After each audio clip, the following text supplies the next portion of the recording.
Hey, what's going on, guys? Episode 25 of the PokeTalk podcast here.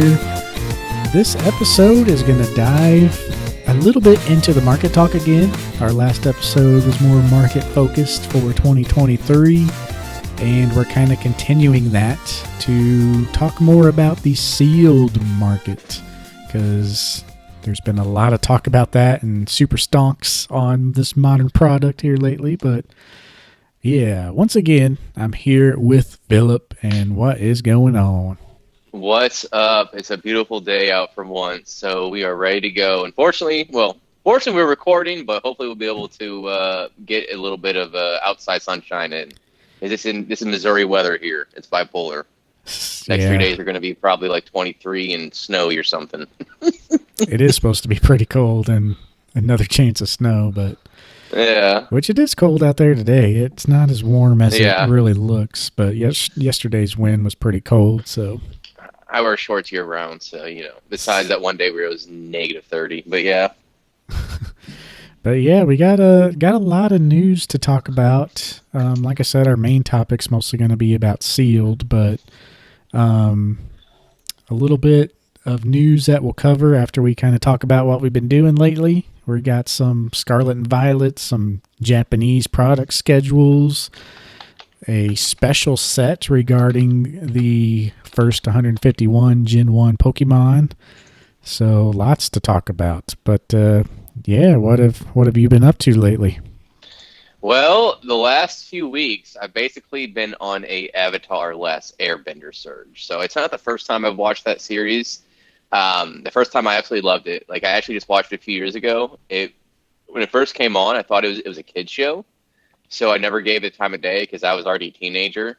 But somebody was finally able to get me to watch it, and I sat down with it, and I loved it. Well, I'm rewatching it, and I've bought the entire comic library, including the books. So the comic books and the novels. There's 3 novels, and there's like 9 full volumes of comic books. I've read almost all of them already.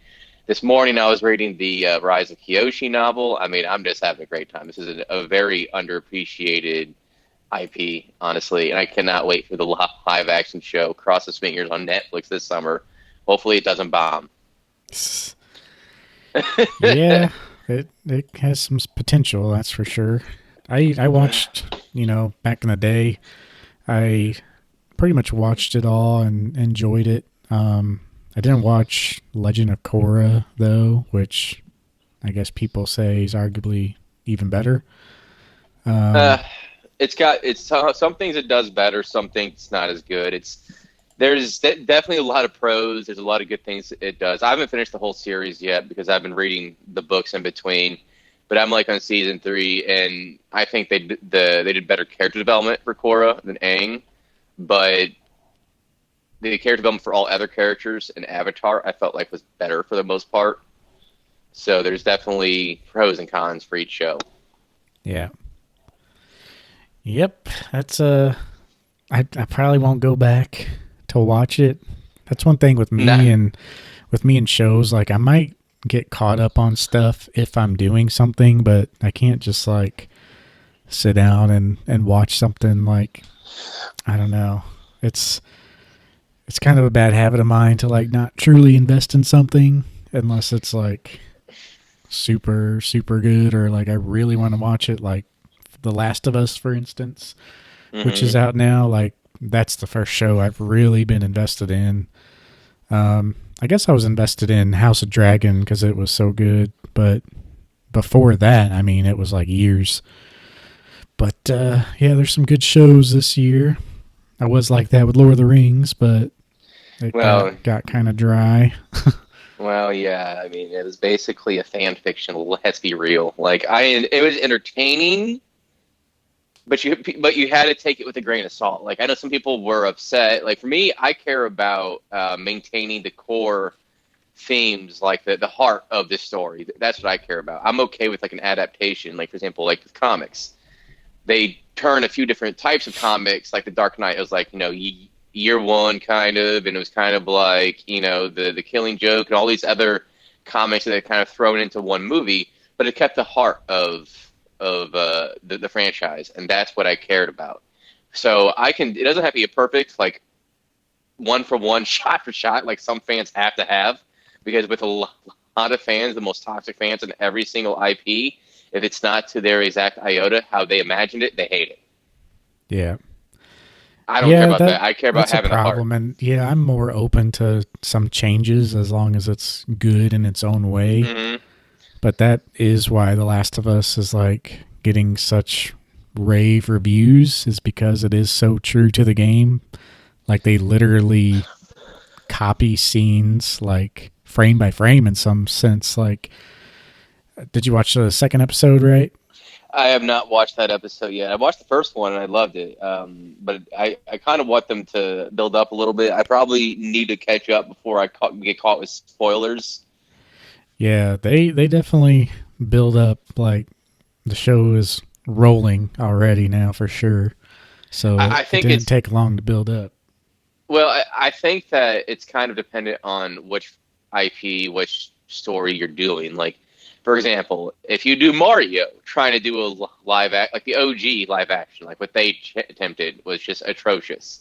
But it just depends on certain things. Like, for example, if you try to do a live action Dragon Ball Z, you can't have a real life Goku with a 2 foot hair. So like there's certain things like you do have to adapt to reality to try to make it more realistic, even though obviously it's clearly based in fantasy, right? But you do have to do this certain aspect of realism to make it to where it's not ridiculous. Because so it might work in anime, can't work necessarily in live action. And I think you just kind of have to understand where to draw the line and be consistent. Because that's one reason why the Cowboy Bebop show was terrible. They try to do all this like we're gonna be like the animated. They did certain things where they try to go on a tangent. They just didn't know where they were going with the show, more or less. Yeah, that's what Game of Thrones did well. Like it was more medieval theme, so like Hmm. it was realistic, but the things it did have, like dragons and like White Walker winter zombies, essentially, like they were believable because they weren't too insane. But yeah, and The Last of Us does that too because it's kind of like set in the real world. There's not much like tinkering they have to do except like basically fungal zombies. But yeah, they did it. They did it really, really well. And yeah, the show is on all four legs, like trotting like a cheetah, just going to town. They really throw it at you in episode 2, and kind of already laid the ground like anything's possible. And here we go. So it's really good. You should check it out. But Yeah, for sure. for my doings, so for my in-person life, rather, I've been getting into D&D again and playing a lot of that and DMing a game and all that stuff. So that kind of takes up my side time. But more so than that, I've been on the Lorcana train, Yeah. and yeah, I've always been on the Lorcana train. You know, we're pretty pro Lorcana. We've had a couple episodes on it. I think we need to have like a true dedicated episode on it again, closer to release. I think either that or it's got to be like after they at least release the gameplay. I don't. I think until then, because now we know the date, August 18th for America. Like we know the date is coming out, which has caused kind of this movement finally within the market. Obviously, that's why you're doing what you did. But I think we can't do much until then at the earliest. But yeah. Yeah. But essentially, I must have had like some instincts beyond belief, like, because it was insane. So, due to our Market Talk episode, I had been planning this, our last episode, for a little while. I essentially, I guess first off, if you don't know, me and Phillip both bought Lorcana sets and graded them all, and Woo! we did pretty well with it. Phillip actually got all 10s, Woo! and I had 2 9s in there, but my collecting style, which is how it's always been, was buy 9s, or if I grade cards, sell the 10s and then buy the 9s and use that money to put back in the hobby. So with our last submission coming back and these Lorcana cards, I kind of had a group of cards in 10s that I was just holding because, the market was low and I didn't really have anything that I wanted to buy immediately. But after seeing some market shifts since December and doing that episode at the beginning of the year, I just made the decision, like, you know what, I'm going to do this eventually. So I'm going to sell my 10s and buy a Mario Pikachu. And then I also have some like extra money left over because of all that too. So really sold some things, became quite cash heavy. Yeah, if I would have done this last year, I'm already past the halfway mark to a 1099 form. If you guys know the amount there, but yeah, it was quite the experience. Like, I'll tell you, dealing with these Lorcana cards last week, that was like the most hustle like I've had in the hobby, as far as like hustle and time crunch that I've felt in a long time. Because while I had my PSA 10 Mickey and my I think that's all I had listed at the time was my PSA 10 Mickey. I was originally just going to sell that and then a couple other Pokemon cards to get the Mario. But while that was up, like 3 days before it ended, Lorcana released basically their entire product line that they're going to have at release in August. And they showed off all the products, and there was this new wave of Lorcana hype. People were sharing it. A lot of people on Instagram, like big people like Leonhardt, and like a bunch of people. If they didn't know about these promos, they definitely know about it now. Like, it was probably a 50%, 50% of the existing fan base got added on at least. And the Lorcana Discords have been going crazy. And essentially what I'm trying to say is, like, I was seeing firsthand on eBay dealing with these Lorcana promos, like the shift, and it was like almost instantly. So I bought a PSA 9 Mickey before mine even sold and before that news. And I think I got it for like $650. And after that news, before my 10 even sold, so we're talking like 3 days later, they're selling for 900 plus. And so I couldn't have timed that more perfectly. Like, I had no idea that was happening. I just got extremely lucky. So kind of made a good move there. But the bigger thing I noticed about the market that I really want to hit on for anybody looking at Lorcana is, like, these buyers and sellers in Lorcana are, I don't want to say stubborn. Like, they're stubborn in a way that is good.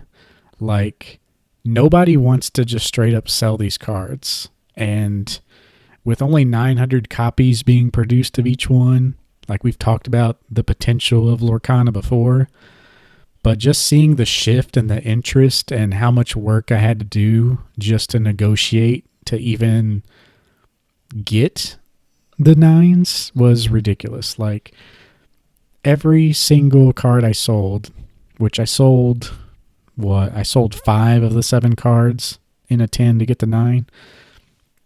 4 of those deals, I sold my 10 to a person who, like, sold me their 9 right back. Like, it was essentially a trade, or we agreed at a certain price to offer each other. So that goes to show, like, all those people had their card marked up like at least 20% to where if it sold, they could buy another one. But they did that because they didn't want to be caught without a copy. So that tells you something there. So every single person I sold to, they didn't want to get rid of their 9 until they had 10 in hand. And I was the same way for the 9s. Like, I wanted to make sure there was a 9 available before I sold my 10. So just, I can't put into words like the negotiation I had to do, like going back and forth between people and finding people who were wanting the 10. Like, that actually wasn't very hard because everybody selling the 9 was wanting the 10. Like, nobody was just selling just because. So Yeah, it was quite the frenzy, and the Captain Hook was the only card that I couldn't find someone with a 9 in because it was the lowest pop out of all the other 9s and 10s because it's like not as desirable. But right before we started, I found one and I bought it literally like 1 minute before we started. So yeah, Yeah, just want to get it done and over with and just wait for release. Not have to think about it anymore. I was going to say, if you look at the prices, they're still pretty even, especially the nines. I know the tens have gone an uptick. I think they did bottom out around 1,500. Now, for example, the Corella is pushing 2,000, but the nines are still relatively affordable for under 1,000. Like for these auctions, like the Stitch, which is probably the second most popular card in the set. Well, if you include Mickey, it's probably the third most popular. But if you look at it, I mean, the most recent one was like 775 with an auction. Then there was another one for 740 with an auction. I mean, and these are in the last couple of days. These were after the announcement, so there's clearly still opportunity to be had here. It's not too late. There was definitely an uptick. There was definitely a surge of renewed interest. Well, but there's still plenty of time. I think folks have really do until they announce gameplay. And that's when, so basically by March, if you were going to get in, you need to make the decision within the next 8 weeks because there is more movement, but it's still, and the prices have come up a little bit from their lows in December, but they're still not exorbitant, and they're not quite nowhere close to the highs because the nines were going for like 1,500 on a lot of these cards during their highs or near it. Now the nines are going for half that, or like 800. Yep. Yeah, and it's So pretty much like we're gonna say maybe later, but that market shift that I felt in December that I just quickly mentioned, it's happened with Lorcana too. Like a lot of the Pokemon lows. Now we're not talking modern or anything, like stuff that I'm interested in, which is just cards that have been long out of print, some promos. A lot of those lows were December, and every sale that I saw in early January wasn't up by much, but you could definitely tell it was a slow trickle down. And then in December, that's where the low sales were. And almost like 100% of things that I've been researching are up slightly for January. And that's how the Lorcana cards were. They were down to like 500, 600 for the nines on some of the less desirable ones. And yeah, now they're pretty much all pushing 700 to 900. Of course, the Stitch is a little more. But yeah, keep in mind that I worked these deals out and traded these people the 10s in exchange, but I was able to get the Robin Hood for 670 in a 9, which that guy, like, that's the dude that texted me, like, we did that deal. He's pretty solid. And I tell you what, he's all in. Through me, he's offering Phillip, like, full price for his 10s just because he wants more. But, yeah, people... Somebody trying to take my Lorcana? No, but... No, I mean, it's a fair price, but we're 6 months away, approximately, from well, I guess it's like 5.5, whatever, or 6.5 from release day. That will be here in a blink of an eye. I cannot sell knowing that I shouldn't say easily, but very likely have twice I could sell it at twice what he's offering me, which is a fair market price he's offering me.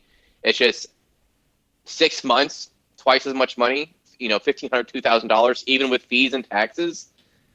I just can't do it. Like, I would kick myself. I would hate myself. I just can't do that.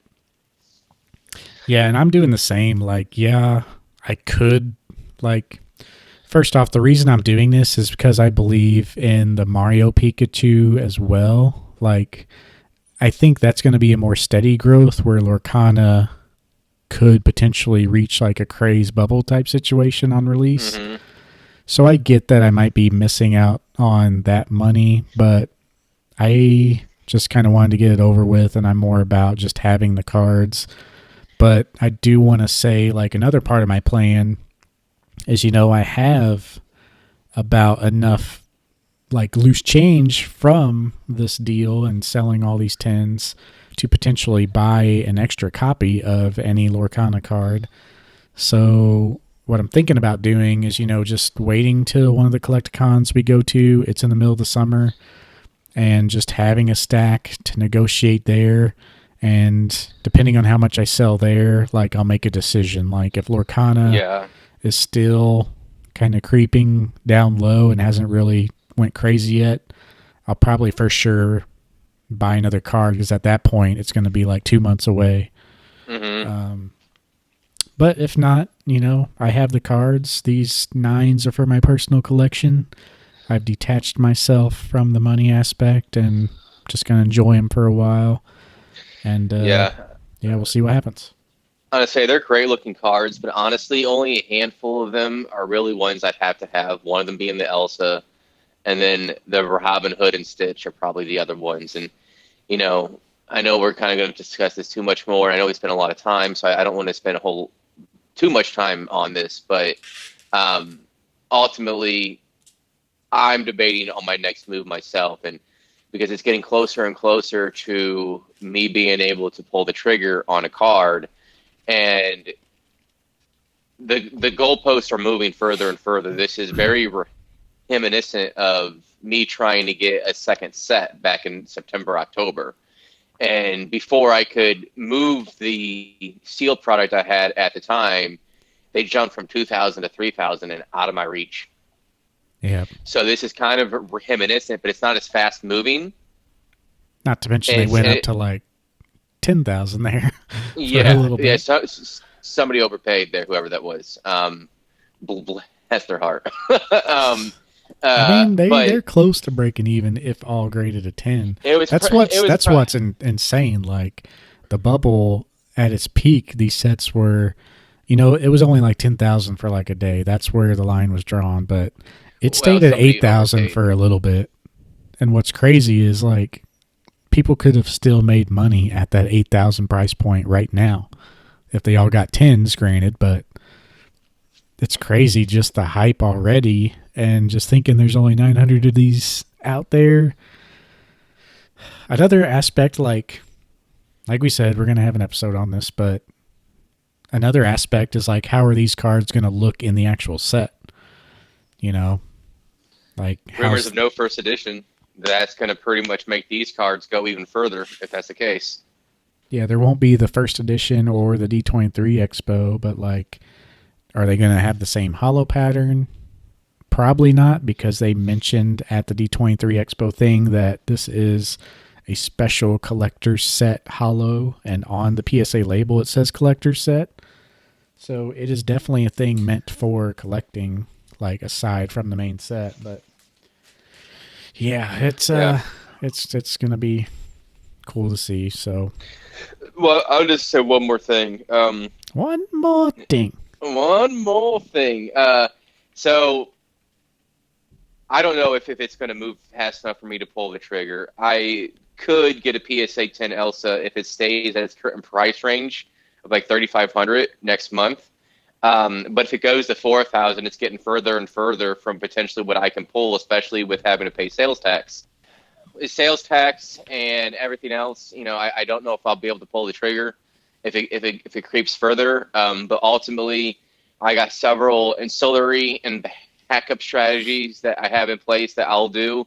The most notable and most desperate one of those would be me during hype selling all Lorcana cards besides the PSA 10 Elsa, especially if I feel like the future for Lorcana is so great like we think it is, that it's here to stay. I cannot sell that card if I do not have a backup.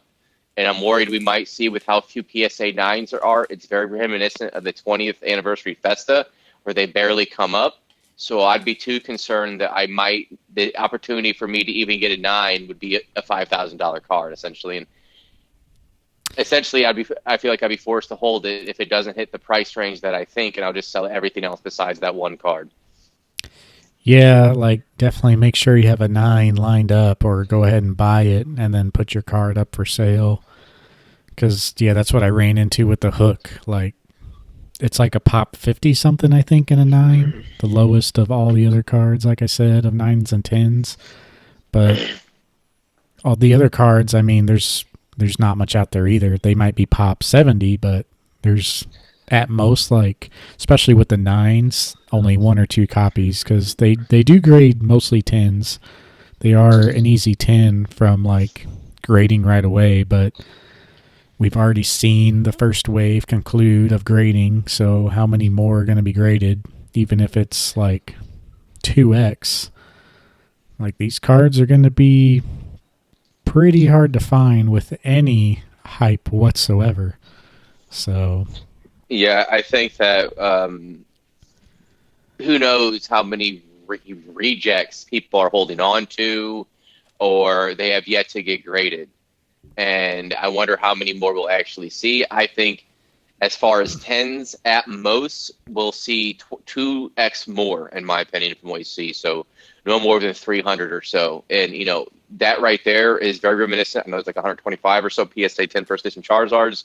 But if you include the potential reach that Disney has, it could be very similar in terms of price in 20 years if it does reach that height. So there is like there's just so much stuff going for it that who knows? It's going to be yeah. very difficult to find a value and to know when to sell, and there's just so many question marks in the next few months and the next few years, and a lot of people that are in this right now all kind of are operating under that same mentality, which can be either good or bad. But for where we're at fiscally, financially, like where we are at with our cost basis, we have very little risk. Yeah, Like, I just remember that whole weekend of D23, us going back and forth, and are these no, hype? Are these hyped?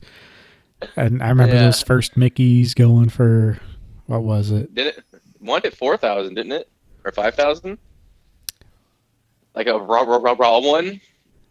There was a couple I like super high sales, and then they like went down, and we're like, okay, how low can it go? How low can it go? And like the sets got down to even like 17, 1800. And I and that's think, where I bought in. yeah, I pulled the trigger at 18 something. So yeah, we definitely timed it good, and we were on it. Our instincts were pretty good with that, and Hmm. here we are. Just 110 brings that much, so Well, but close we'll be to able it. to do more. We'll be able to talk about more in a few weeks with we might make it a special episode or something. But Yeah, we swear this is a Pokemon podcast. yeah, seriously, I know we talked the last 20 minutes about this, but yeah. Yep.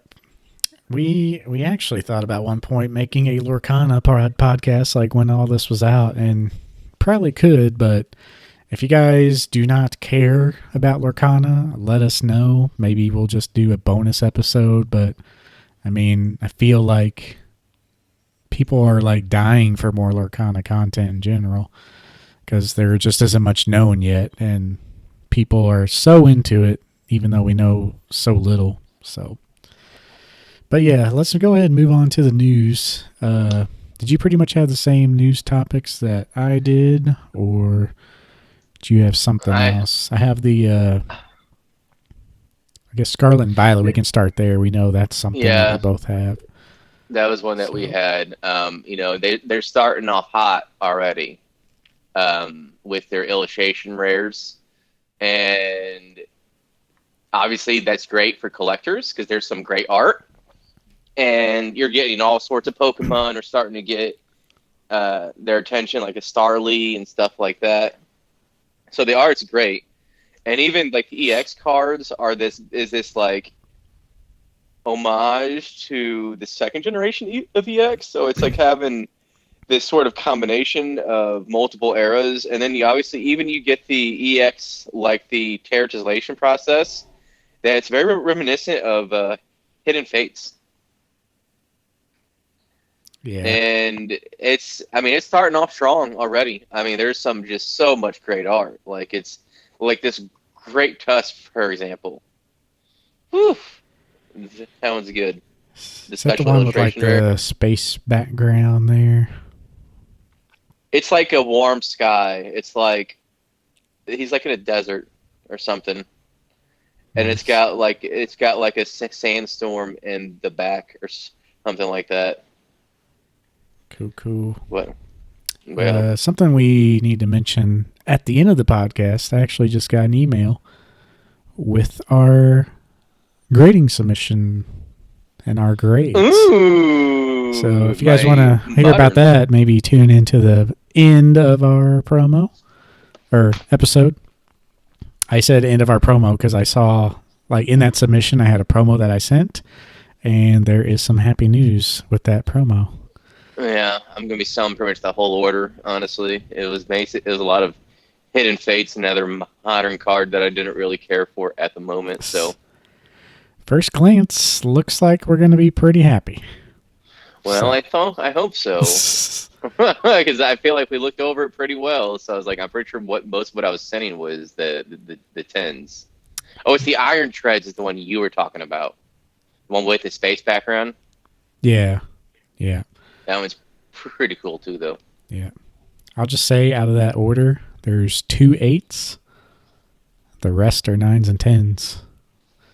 Mostly 10s. I would hope so because I was breaking even on a few of those in nines. Yeah. You'll be could have been better, but you'll be happy. But we'll talk about that at the end of the episode for a little bonus action if you guys want to hang around. But yeah, so I have mixed feelings. So this is what I think I discussed in the last one or two episodes. Like I like the idea of Crown Zenith and all the art rares and stuff like that. So they're called art rares in Japan and special art rares for like the alt arts equivalent that are like more special. And I guess in English they're going to call these illustration rares and special illustration rares. So I might use that term interchangeably. I like the AR and the SAR. I don't really want to call cards like sirs. Is that a sir or an you know? But yeah, it's a really cool looking set. Like I said, I was worried about the hype continuing, if that makes sense. Like I don't want to overdo it. Usually when they make a new gen, there's like the set at the end of the generation has like tons of full arts, tons of, flashy stuff. And then when they go into a new gen, it's kind of calmed down and like the holo rares are a thing again. And there's only like a couple chase cards rather than like 5 or 6. But yeah, they're just going with it. It looks a pretty strong set for sure. Lots of art rares. The art rares take place of the reverse holo still, I think. So you'll be feeling like you get more. Granted, a lot of these are going to be just a couple bucks a piece because that's the new norm. So that's the worry I have is like special art rares are going to be there. Like value wise, you at least get the pack's money worth. Most likely $10+. But yeah, these just normal art rares, I mean, they're cool. They're just kind of make it more exciting.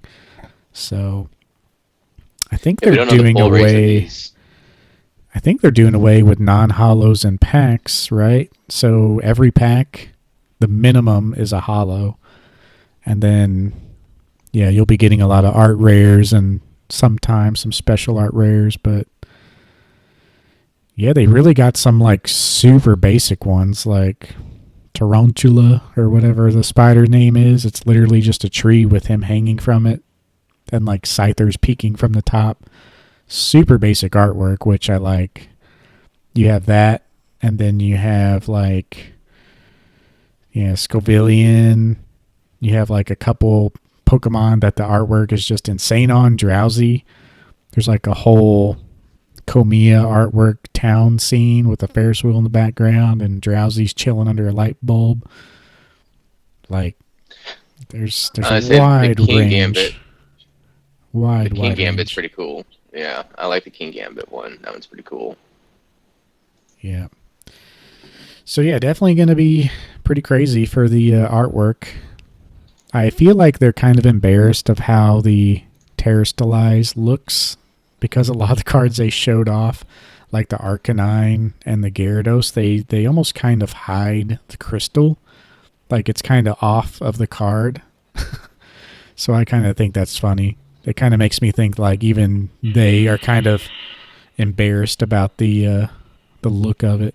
But Yeah, we still don't know the pull rates for these special illustration rares, and I'm interested to see what they'll be because they weren't terrible with Crown Zenith or V-Star Universe and even Crown Zenith. Um, so I'm wondering if they're going to be. I'm wondering what's going to be this chase card that a lot of people are expecting, right? Because it seems like we don't have this mega chase card so far in these sets that it's like $300-400 out the gate. I could see that if that is going to be anyone, I would almost guess it might be this Miriam special illustration rare. That's the one that yeah, I would think might be the one, because none of these have the Pokemon for the special illustration rare to merit a crazy price like the Giratina did and the Umbreon as well. So that one with the waifu crowd, I could see that one actually, and it's a very unique promo. It really is, or not promo, but card artwork is actually fantastic. I actually love the unique style of the artwork, and I'm wondering if that's going to be the one right there. yeah. And I tell But you what, I don't know.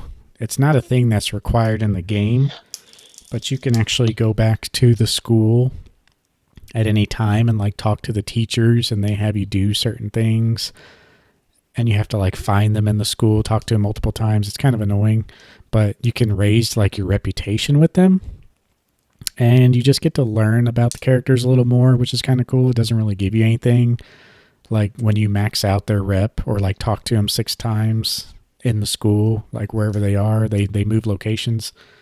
They give you a reward, and like hers is like rare candies or something. I can't really remember because she's like the school nurse. And I tell you what, her dialogue in that game, she wants the D or something.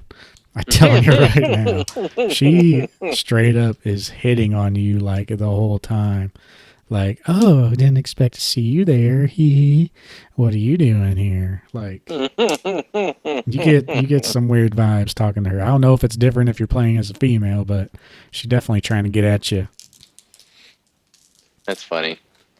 So yeah, she's definitely gonna be a hot card, if you will. Yeah, I mean that. I mean, we might not see it out the gate, and I mean, I feel like it's only a matter of time before they start touching on other cards like big Pokemon, like Greninja. That's the first one that comes to mind. Obviously, they've already done the evolutions when it comes to alt art, so they could do something with these sort of rares. But the first one that comes to mind that they haven't hit that yet is Greninja. I could see that potentially being in Lucario as well. Both those have not had a alt art yet, and I would be interested to see if they do one of those, if that would be the mega chase card of this era potentially. But ultimately, you know how they kind of, you said before, how they usually start slow, but they haven't yet. I'm almost wondering if they're going to somehow how they're going to build on this in future sets, or if they're just kind of streamlining it and like we're just going to go hard every single set. Yeah, yeah. That I mean, that appears to be what they're doing, but like, Yeah. where how do you maintain it, or where do you go from here?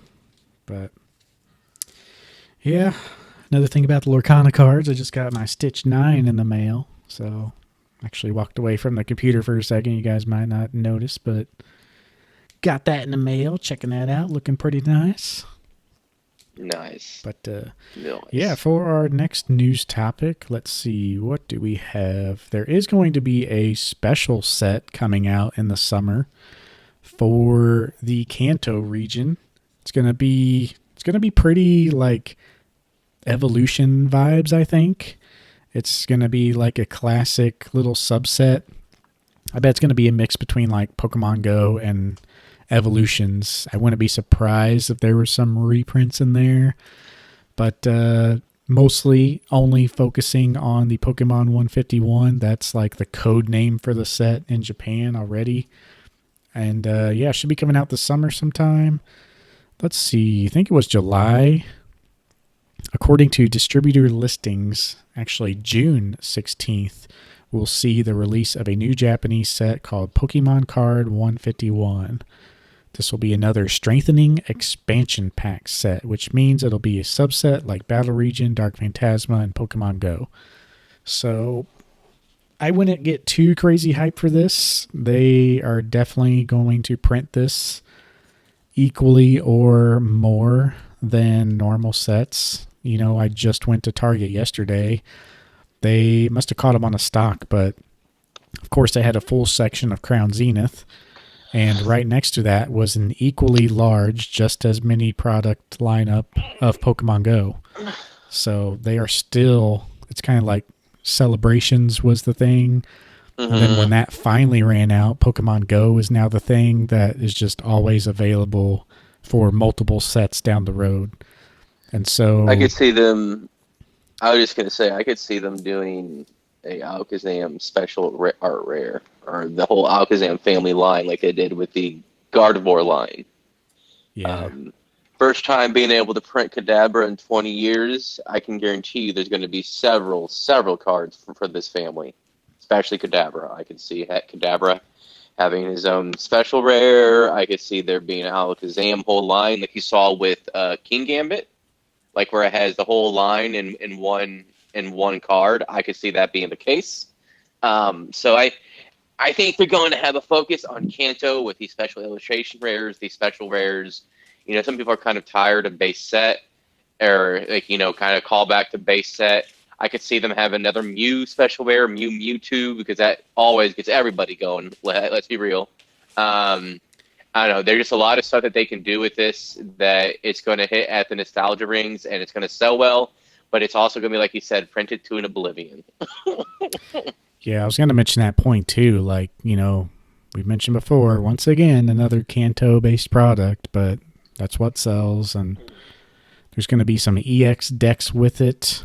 And it's still a rumor, but like pretty much confirmed, like that Kadabra will be in it.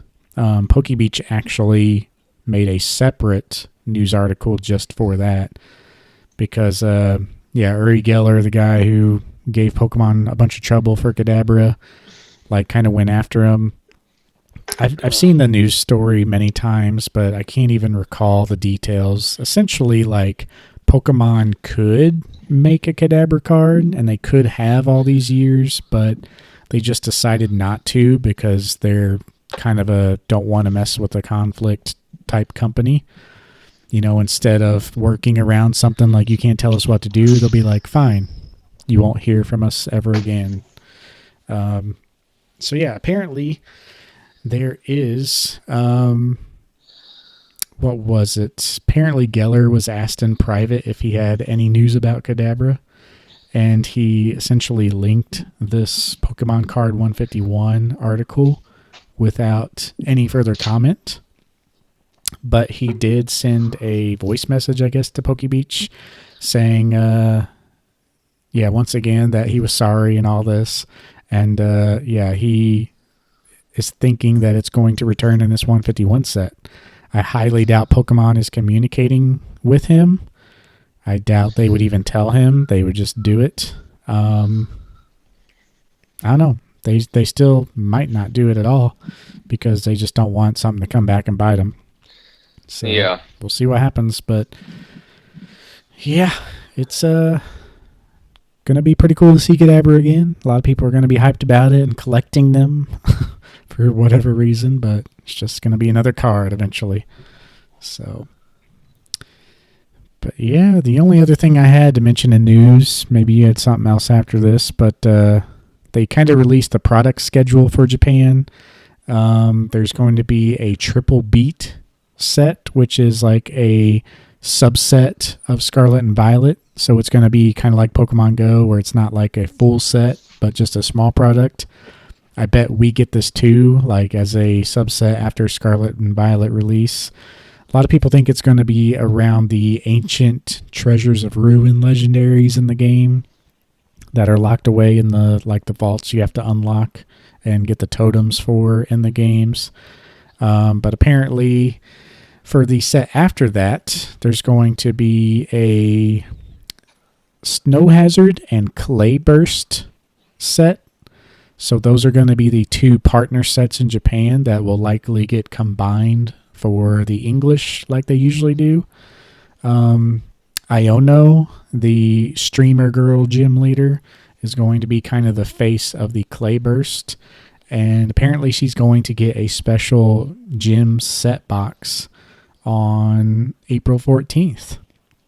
And it kind of reminds me of the Eevee Heroes special box because it's going to have two booster boxes in it. One of Snow Hazard, one of Clay Burst, and also sleeves, deck box, and a storage box. So kind of calm your gizzards because there is not a unique promo in this. It is just a box with that stuff I mentioned. So maybe they're doing away with the unique product promos. It'll be hard to say, but honestly, haven't they kind of released boxes like this before with like, I don't want to say necessarily special crazy promos, but like not a crazy art rare promo sort of thing. I think it was like a Slowpoke one or something. I forget for which set. That was pretty tame. That's kind of reminiscent of this. I don't really remember a Slowpoke one. I forget what it went to. I would have to Google it, but it wasn't anything special. And I wonder if that's kind of why we're seeing this. It's like the first special product in the EX era, and I wonder if that's why they're not going hard with the special promo. There was the Kamigawa, like those cards were released in something like this, and so they're kind of affordable compared to other products. You know, other products like this, if you guys don't know, like we're talking Mario Pikachu, Poncho Pikachus, stuff like that.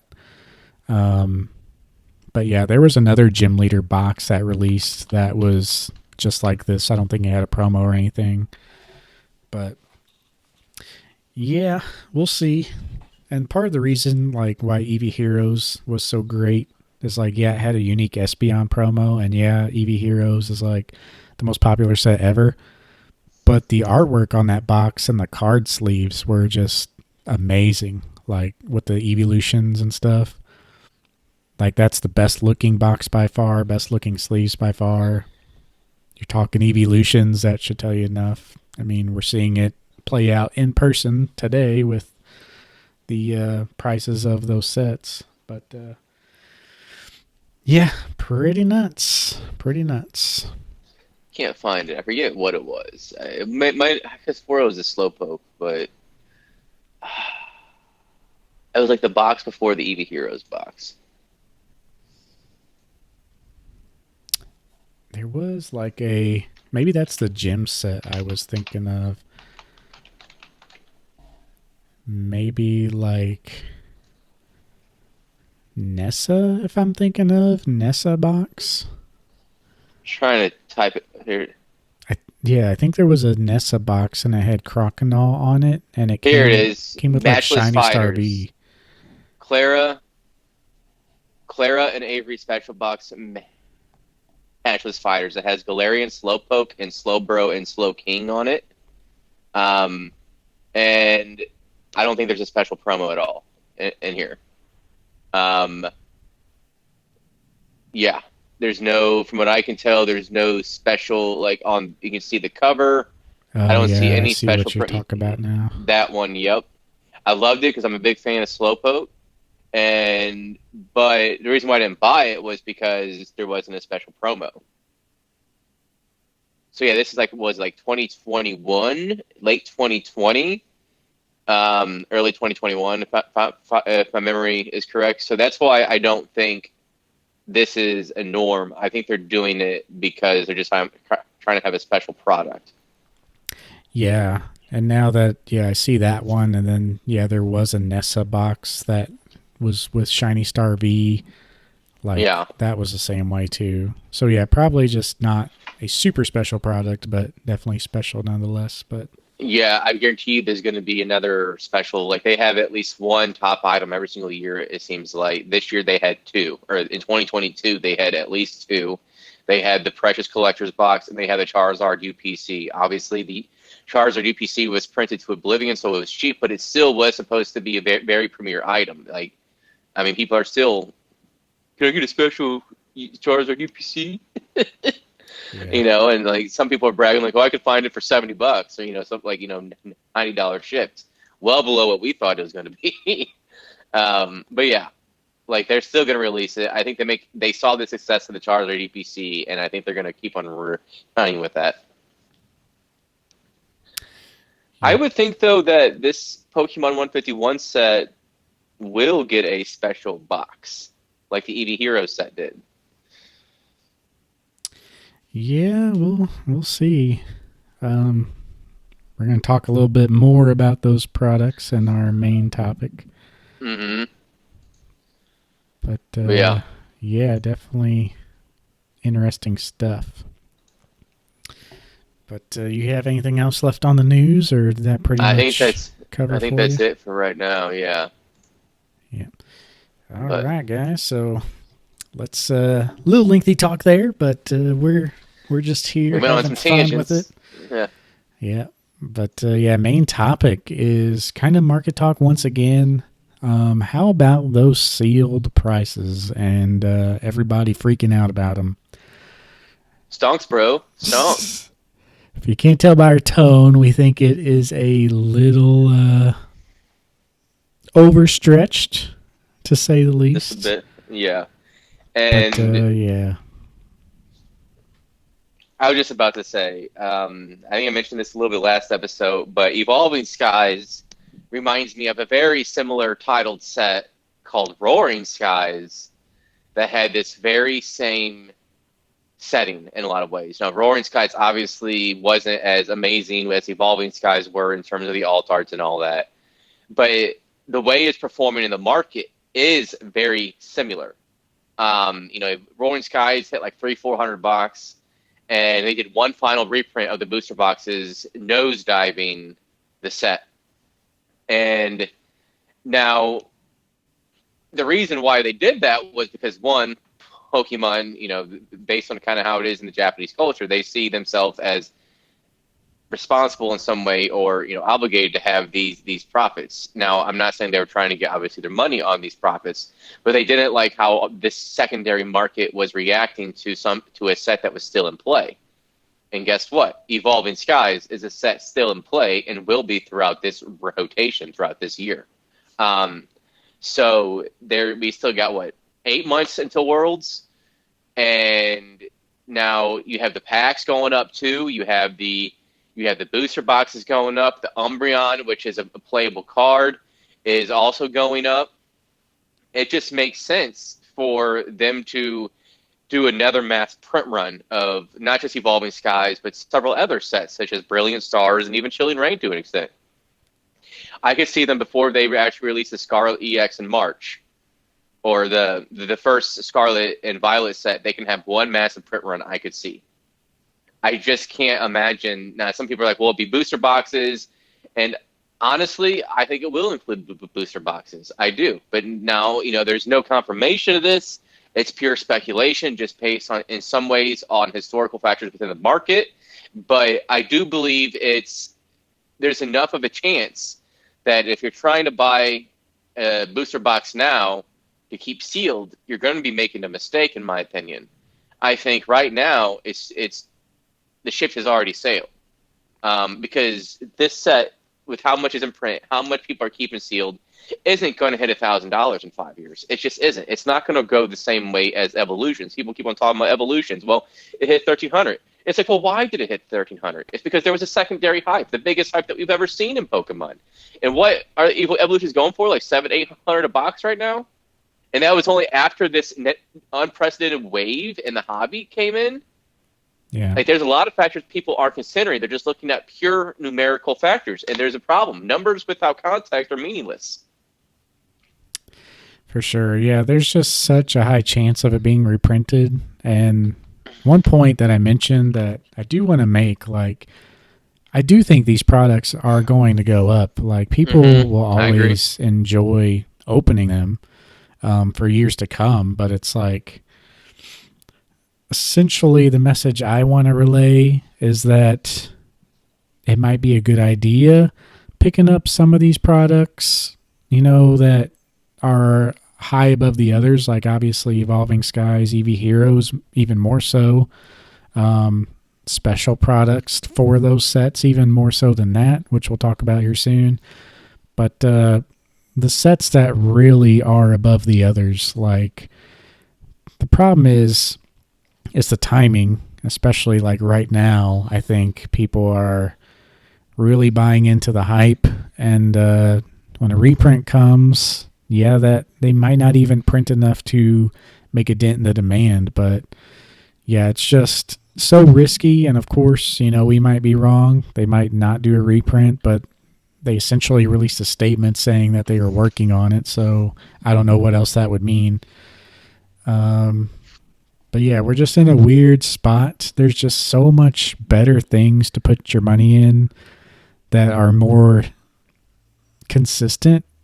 Like I said, they might not make as much money as like a well-planned Evolving Skies booster box or EV Heroes, but they're more safe. Like, they're not getting reprinted. Like, it's like a guarantee for those things where, yeah, you might make it out better with some of your modern short-term plays, but it's such a gray area that it's just hard to explain to people like that unless they've been in the hobby, like, pre-hype.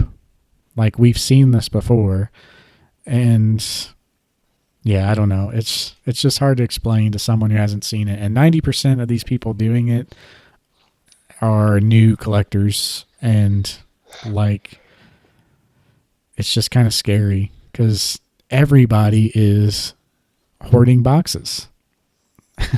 It's just wild. And so I'm looking at it right now. Evolutions, there's some as low as 550. That one looks kind of like a little so that's probably why. But then 700, we'll say 700 on, like, it's probably a little higher than what it is, but we'll just say 700 is kind of the going rate. And keep in mind, not only was Evolutions at the time the most printed set of all time, but it was able to still maintain that price even after it was mass opened. So you're looking at how much of a burn rate had to occur in Evolutions for these boxes to go from, what was it, $90 in like 2019 to $700 now in 4 years. The burn rate was ridiculous. Now, Evolving Skies, it has a lot of people are opening it, but you have more people are keeping it sealed than ever and opening it. So what's going to require Evolving Skies to hit that same tier, essentially, is similar factors that Evolutions experience. Essentially, a hype, an unprecedented hype to make a burn rate. Because if you look at other items, given it's a ETB, but Hidden Fates is the first one that comes to mind with its 150 approximately going rate for an ETB. Now, it's interesting because they hit, like, what, 300 a box back during the pandemic? And then they did one last reprint in early 2021, causing the price to basically settle where it is now. Does that sound familiar? I hope it does, because I'm pretty much describing what's probably going to happen. We can't say definitively what's probably going to happen to Evolving Skies. Yeah, look, I'm looking at one Hidden Fates ETB sold for 125 with tax 150. 160 best offer. I mean, it's pretty stable. And Hidden Fates at the time was considered one of the best modern sets of all time, and it still is a great set. I love Hidden Fates.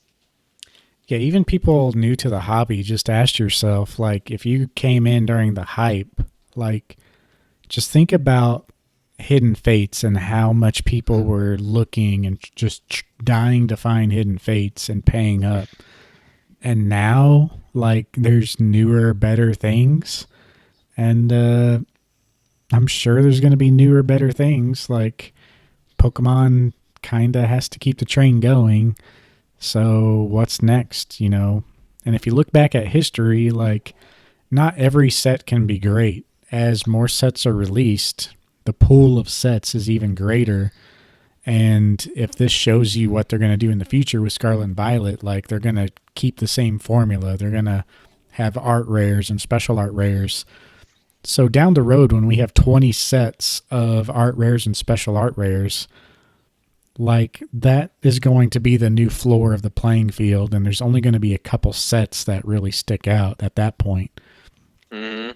That's kind of like Evolving Skies. Why is that so expensive? Because it had the evolutions, and people love evolutions. It had alt art evolutions. People love the artwork, and it just took off. There's still, what, 5 to 10 other sets there with that same formula that don't get as much love.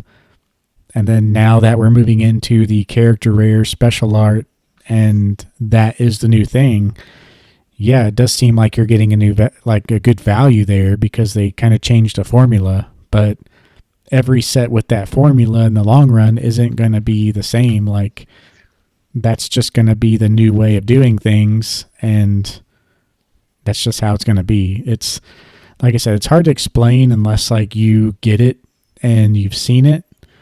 But yeah, every time they change something up, like you got to give it time to become the norm, and then from that list of norms you can pick out, kind of see what the winners are. Right now people are just assuming everything's a winner. Not everything's going to be a winner, and you don't really even know who they're competing with until you see what's coming out in the future. Like this is relatively new, so we'll see. Just And watch over the next few months, like when Crown Zenith goes out of print, and it's noticeably a better set than some of these other ones like Arceus. Like people are loving Arceus and Lost Origin, but now we have sets like Crown Zenith where you feel like you're getting a lot more because you are technically, because we're not used to that. But I'm just saying what happens when we're used to it, you know?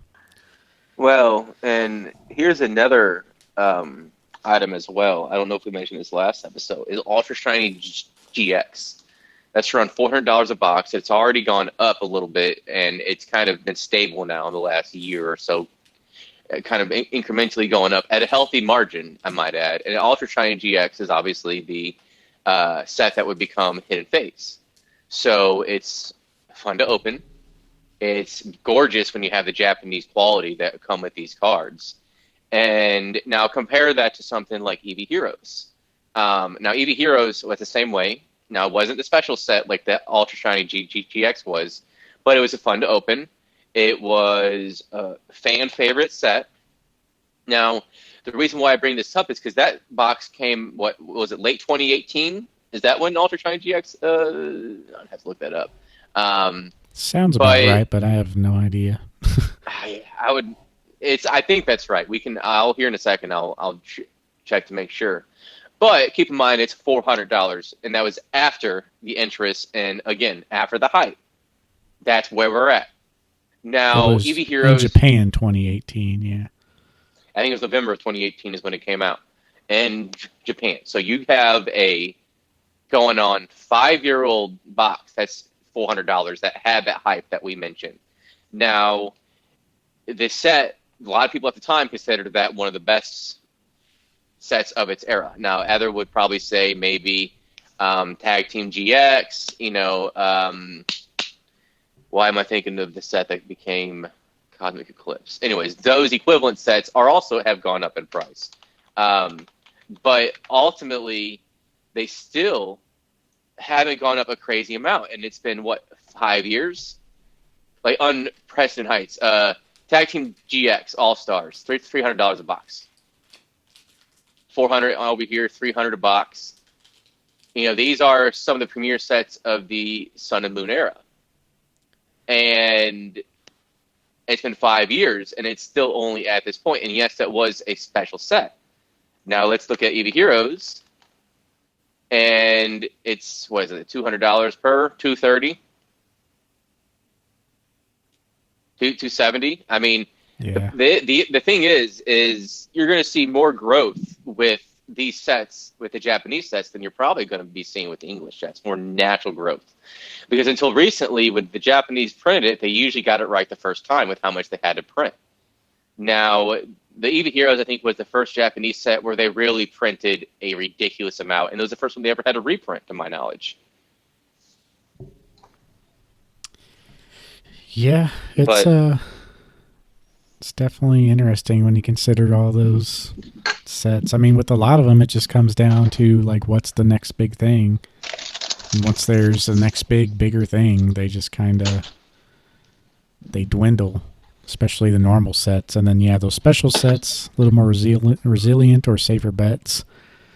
But yeah, my argument is for go after the special products. Like that is where the collectability comes. Like if you're collecting booster boxes and stuff like that, that is just such a mass-produced item. Yeah, they might go up a little bit, but if there's a special product like the Eevee Hero Special Box, for instance, as we mentioned many times, it's such a no-brainer. Like the box is so cool, it has a unique promo only in that box. Stuff like Celebrations, even though that was printed to the ground, the UPC there had the metal cards, and they're just very likely not going to reprint that with the metal cards and everything. Those are kind of winners. And of course, you can even look at the Charizard UPC. Yeah, we've seen it tank because of the quantity they made, but if you're talking long term, if you're wanting to buy products that feature packs from a wide span of sets, like the Charizard UPC is a pretty decent deal for the packs you get in it. You get like 3 Evolving Skies packs in there, but it'll be interesting to see if they do all these reprints, if that'll go down even farther. But it's definitely not as good as some other products, and so many people are hoarding that as well. But yeah, just if there's a unique special product, especially on the Japan side with their promos, I mean, those are more the no-brainers. And if you've been in the game a while, like that's why I think the experience is just so much better. I think I guess people are just going to have to experience it at the end of the day. But when that UPC came out, when that Eevee Hero Special Box came out, like, you just know, like, ooh, that's this year's product that you need to buy. Just after seeing all these other products. And yeah, I like all the new sets. I think they're awesome. I want to buy them and open them, but I just refrain myself from doing that. It's like, don't let the emotions get to you. And I pretty much have no emotion to want to open things now. So that's nice. But a lot of people are driven by that and it hurts them. So you just really got to recognize your strengths and weaknesses. But just kind of go with it, when this podcast is over, you're probably going to go watch a stonk video buy Evolving Skies right now video, and you'll forget, and you'll hit that buy button on eBay before you end that video. So you don't have to listen to us.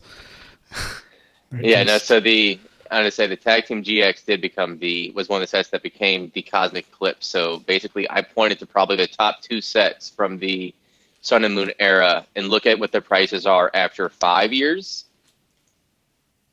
And obviously, Eevee Heroes is probably following that same path and might go a little higher because it's a great set. It's great fun to open. But keep in mind, if you look at the English product from the same era, it's not quite the same level of growth. So will you lose money? Again, probably not, as long as you buy at a good time. The problem is the amount of risk involved with it and the amount of time you have your money tied up. Whereas because a lot of these people, like if you read what a lot of people thought process on when they're going to sell, it's 5 to 10 years, maybe 7 to 10 years, 7 to 10 years. The problem is with that slow trickle of product, it's going to prevent it from having massive growth once the hype dies down. Because I guarantee you what you're seeing is in part FOMO. All these YouTubers talking about Eevee Heroes stonks, or Evolving Skies stonks. And At a certain point, it just becomes an echo chamber. If you go onto any various subreddit with evolving Pokemon, it is a verifiable echo chamber. If you mention something that detracts from, oh, look at my collection, and it's all seal product, including some random Pokemon tins and like building battle decks. Okay, literally, they bought it looks like a Walmart shelf, is what it looks like. And when you get to that point, and you're just buying everything sealed without thinking about, oh, maybe this is good, but it's sealed, it must go up. Just because it's sealed doesn't mean it's going to go up.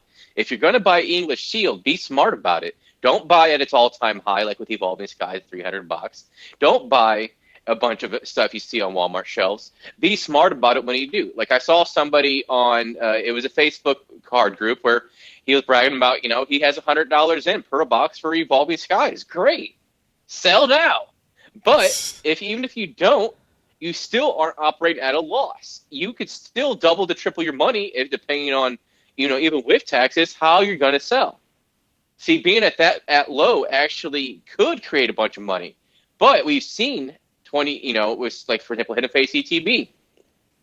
We've seen how 3 years or whatever have passed, and it's pretty stable. Okay? So that is a lot of time where you can't churn your money, keep on turning it, flipping it. You just got to sit on it. Now, if you have the income to be able to afford buying 2 cases of Evolving Skies and continue taking part in the hobby, that's great. That's absolutely great. And obviously your level of risk is pretty low because you can financially take that risk.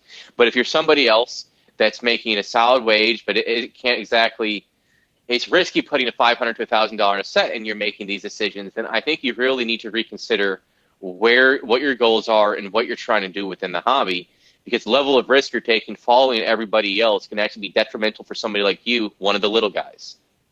Mm-hmm. Because as we mentioned in the last episode with Rudy, he can afford making a bunch of money on sealed products. When you got 10,000 boxes and can make $1 million on one set, I mean, obviously sealed is a great way to go. But when you're literally buying a case and you're buying at like $150 a box, your profit margins, you're going to have to wait longer.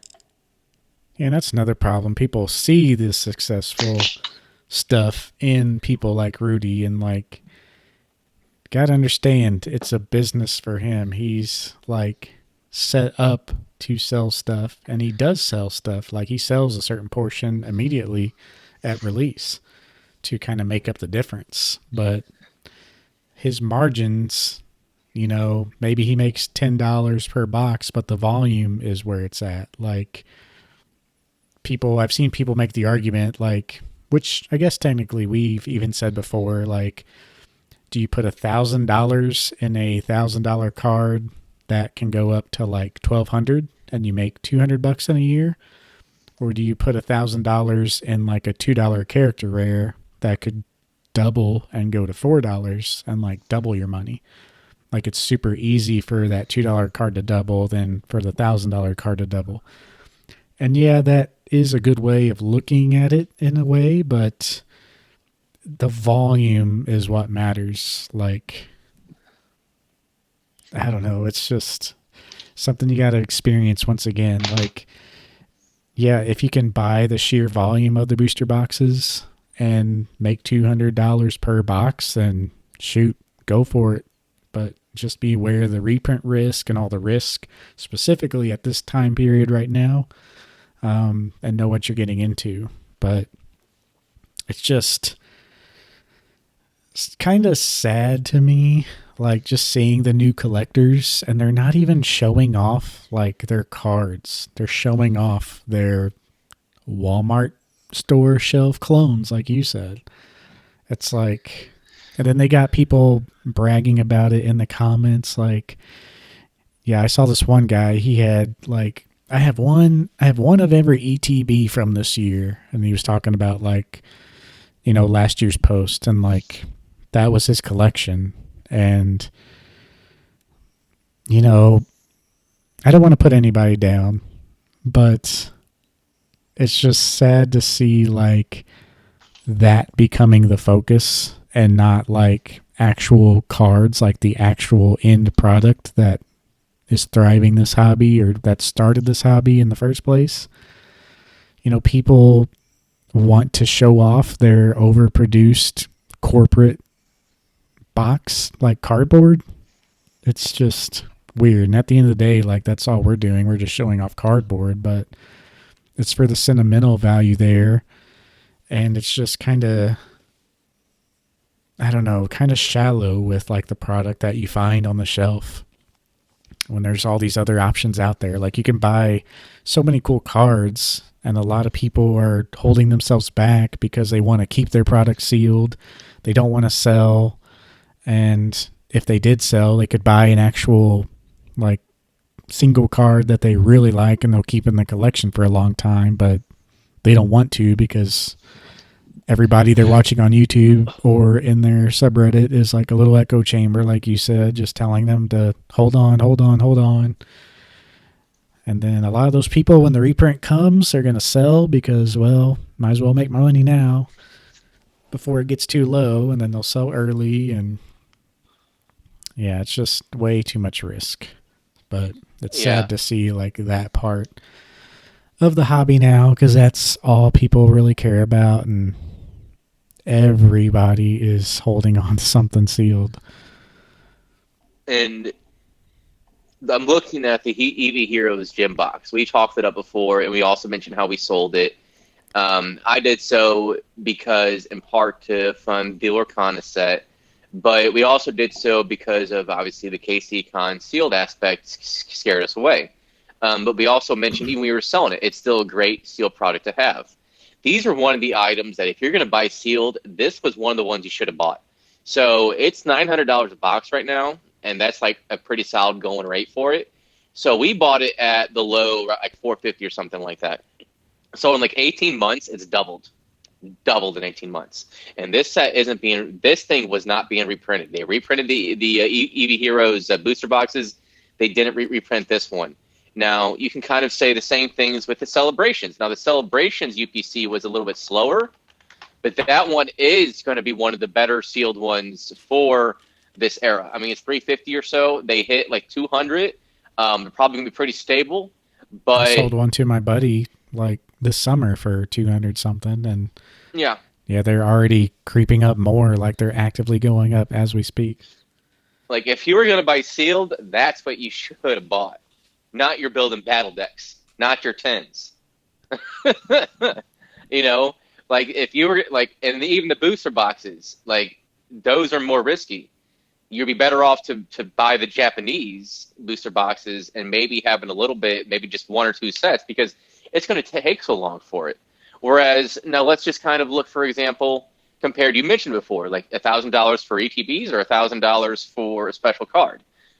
So now let's look at a certain character rare, right? Let's look at the Gengar character rare. If you bought in early December, it would have been about an average of $3 near mint. That set is already, that card is about $5 near mint.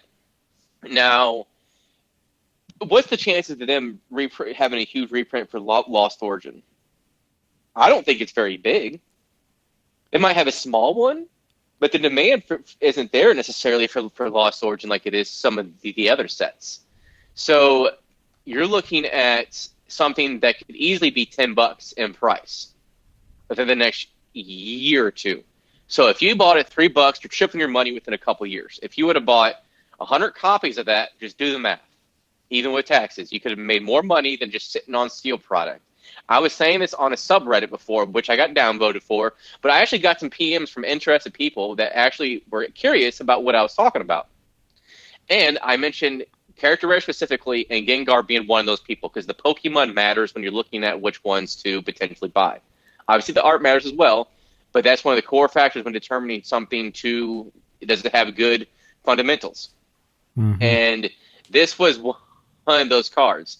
The other one was Starmie V with Misty. The other one was Vaporeon V with Gary. Those are ones, I mean, still, right now, Starmie V is $50 near mint from actual Radiance. $50. That's a little bit of a waifu, but I mean, that is one that if you would have bought at its all-time low with like $30, $34 back in the fall, it's already starting to push 40, 45. And the interest isn't quite there, but that's one of the cards people, when they're going to look back, they're going to want that card. Yeah, those cards like that are way easier to double than the boxes. Like And it's less risk.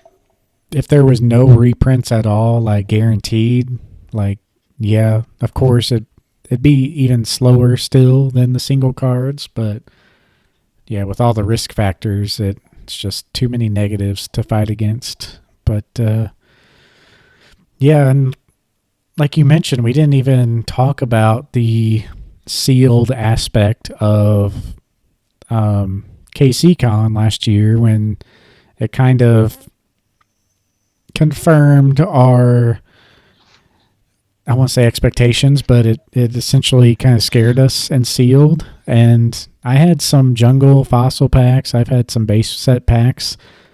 I pretty much sold everything that I have sealed because there were sealed EV Heroes booster boxes coming straight from Japan to people who bought them in the US and sourced them straight from Japan that were fake or weighed.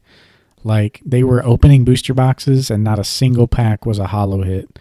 Like even TCA Gaming, he got like a pallet or something or some shipment of them that it was like a large portion of his cases were tampered with or fake altogether. So it's always been around, but you almost didn't hear of this at all outside of like first edition base set. Like people tried to fake first edition boxes, obviously, but it's just really, really has ramped up a lot after 2020, and especially with EV Heroes and all that. There's just a lot more people trying to fake stuff, even modern stuff, because before the modern product, it was hot for a month, and then the all-time low was like 3 months later, and then the cards kind of stayed cheap. But now with all this craze happening, like it's worth it to these criminals to like forge and copy these cards and try to sell them. So Well, that's a whole other conversation, even talking about how the market has shifted in Japan, where they can make more money on a lot of these sets selling on eBay, even with fees and all.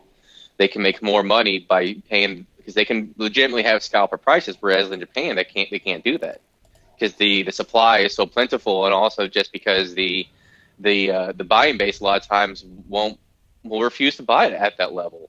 But there's been a market shift in Japan to cater to some of the Western customers that have just this hunger for Japanese product, and they're reaping the benefit, obviously. But that's a whole other side of the equation over there. yeah. Yeah, it's going to be a problem, especially in the future when there's so many of these available because every year, like a certain percent's going to trickle out. There's always going to be someone selling these for a long time. But, I mean, all those fake ones are going to be out there. Like, people holding on to these, they won't know unless they open. And it's going to be too late if they are faked, and they're just going to be at a loss. But yeah, it's just another scary thing. But all in all, it's just kind of sad to see that shift in the hobby and just people being unaware of how things work. And I think the biggest indicator that I can think of is just what I said about the new formula. Like when all these art rares, whenever there's 20 sets with this formula out, like then what? Like maybe we'll still see Evolving Skies hype, but it's only going to be one or two sets. It's not going to be like everything going up like crazy. And But what if the Nest Chase card that has Greninja is also a baller set? Say because that's another level that could reach the level of Grenin or of Umbreon in terms of desirability with like an alt art or a special illustration art. And as you're kind of saying, will that cause people to forget about Evolving Skies? Kind of how what happened with Hidden Fates to an extent. Not quite forget, but kind of just put it on like the back burner. You have to question that, yeah, which is what you're doing, obviously. But it makes things to where like it almost feels like a bubble in some ways. And I saw people bragging also on like a Poke investing subreddit, quote unquote Poke investing. And people are like, is this a good investment? And it's like a 10 or something. And that's a whole other story. But essentially, I saw people saying, "Oh, I bought a whole case of $300 of a box of Evolving Skies," and I'm like, "What?" With that money, you could have bought, for example, a Mario Pikachu PS9, or you could have bought a PSA 10, one of the Poncho Pikas, one of the Rayquaza ones, or whatever. You want it, not quite enough for the Charizard one, obviously, because that's a little more. But if you're spending that much, I would have gone for one of those promos, because all those tens with those Poncho, that's a future 5K card and a 10 easy. Yeah. So, like, right there, with big neon arrows, lights, here we go, right there, right there. And I see that happening before Evolving Skies hits $500. Yeah. And like So, to these people that are dabbing in like all these boxes, like why not pick the best one and just go all out on that one? like the Evolution Bucks, or the EV Heroes Gym Bucks. Yeah, why not sell like every other box you have for the last 2 years and just buy like a large quantity of the one that's most likely going to be better than all the rest? Because playing out, like I said, when there's a lot of sets to choose from, like it's only going to be those one or two that really take off. So, yeah. The bottom line is that people want to show off their collection. People want to make a shelf of ETBs, and it's not as cool if you have the exact same ETB because people love showing this off. That's what the YouTubers do. They have a shelf behind them that shows off all their product, and that's what they build for themselves. They think it's cool, and it is cool in a way, but it's not cool if your entire shelf is one ETB. It's a status symbol within the Yeah. social media is what it is. Like having, like, for example, Rev, he has like first edition base set, you can see, and he has a bunch of other WotC sealed cases. You see, that's cool. That's Yeah. kind of crazy. But having something you can get on the shelves of Walmart with a Darkrai or Giratina or something like that on it, I know you might think it looks cool because you bought it, and they do look great. Like, I'm going to be honest with you, like the ETBs do look gorgeous. I love the way the ETBs look, but it's not the same thing. I know people want to make it feel like it's the same thing. It's not. And ultimately, what a lot of people are banking on is that in 20 years, whatever, 10, 15, 20 years, they're hoping also this generation of kids is going to be the one that's going to be wanting to buy these sets. So to build on what you said, which of those sets are going to be most memorable for these kids? Yeah. Because not all of us are going to be like, oh, I got to have that set now in 20 years, right?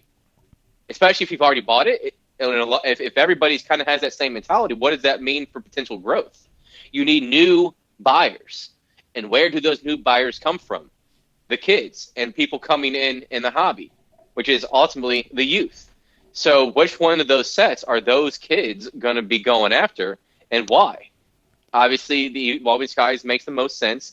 But then here's another thing. The pull rates from those boxes.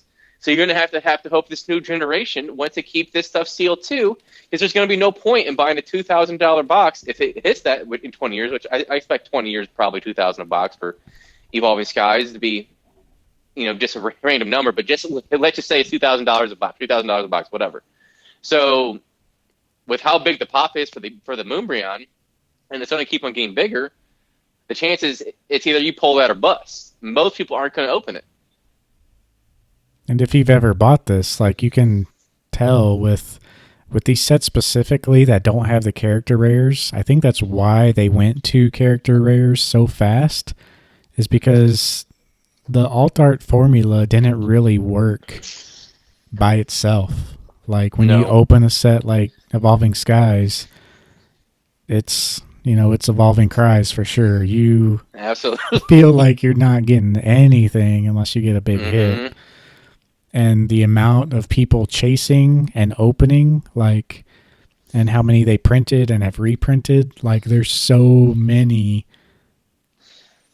a ridiculous amount of all the non-chase cards that nothing is worth anything unless you get one of the alt arts, which are so hard to pull. So they almost had to add in the character rares to make it feel like, you're getting stuff. But yeah, just opening a random Evolving Skies pack is not going to be fun. And people get that mentality by watching all these older box openings. But like if you buy an old WotC pack, you have a 1 in 3 chance of getting a holo, and the holo is the top hit of that set. So a 1 in 3 chance of getting a top tier rarity, where it's like 1 in 1,000 for the alt art. Like Yep. people's expectations are just skewed. Like you think, oh, I'm going to buy this booster box. It's going to have an alt art. Very well and very probable it's not the case. I was going to say, like, if you're looking at, I know we mentioned this, but just kind of steal it home. But if you're talking about be willing to drop $2,000 on a set, you're better off to go with one of the premier promos in the hobby from the XY or even early Sun and Moon era. And honestly, it's a safer bet, quote unquote, investment than going after sealed product. And for me, not only would I rather have that if you're looking at it from a pure financial standpoint, they're just better looking cards than most of the cards that you're going to pull from any of these sets. Yes, even the Moonbryon. I love the Moonbryon, but let's face it, the Mario Pikachu is better than the Moonbryon. But that is a fact. Well, it's my opinion, but I'm saying it's a fact. Well, yeah, and those cards, I But mean, if you just look at the price history, they've resisted the downtrend. A lot of them and they went just keep up. on going up during a Yeah. recession. And I think it's partly Like, because people are getting smarter and discovering these cards. But yeah, they're also, like, they're definitely not going to reprint those, like, nope. promos. And those were before the hype. So just think about that. Mm-hmm. You know? You're looking at, for modern, you're looking at anything before 2018, honestly. That's what you're looking at. If you bought sealed stuff before that era, you're probably doing pretty good. Anything after, there's just too much risk, and I wouldn't even touch it. Like if you had $2,000, I'd buy this Mario Pikachu, or I'd buy a PSA 10 Poncho Pikachu because the fundamentals are there. You got a Pikachu, you got one of the most favorite Pokemon in the hobby. It's got great art. It's also wearing a Renette Rayquaza in that case, or a Magikarp, or a Charizard. You got that combination right there of all these factors working for it. It literally checks every single box in terms of everything to judge if it's going to be a good one to quote unquote invest. It's got the scarcity working for it. I mean, whereas with the booster boxes, it's question mark after question mark after question mark. And for me, that's just too many variables. Just too many variables for me want to continue going that further. Like what I do is if I'm opening a box of English, like for example, Brilliant Stars ETB, I opened it and I actually put ETBs in a plastic box or a plastic case, but they're already opened. Because to me, that's all I care about is having that box to display because it's cool. I don't need it to be sealed. Yeah. Yep, it's wild. Ultimately, people are just gonna have to learn, and yeah, kind of go from there. But Yeah. anyway, I think we should pretty much wrap it up there, and maybe even skip the question if we want to talk about our PSA results. Well, which question did you have? Maybe we can make that quick real fast. It's up to you, though. I don't know. Yeah, let's go ahead and cut I it because it wasn't like Okay.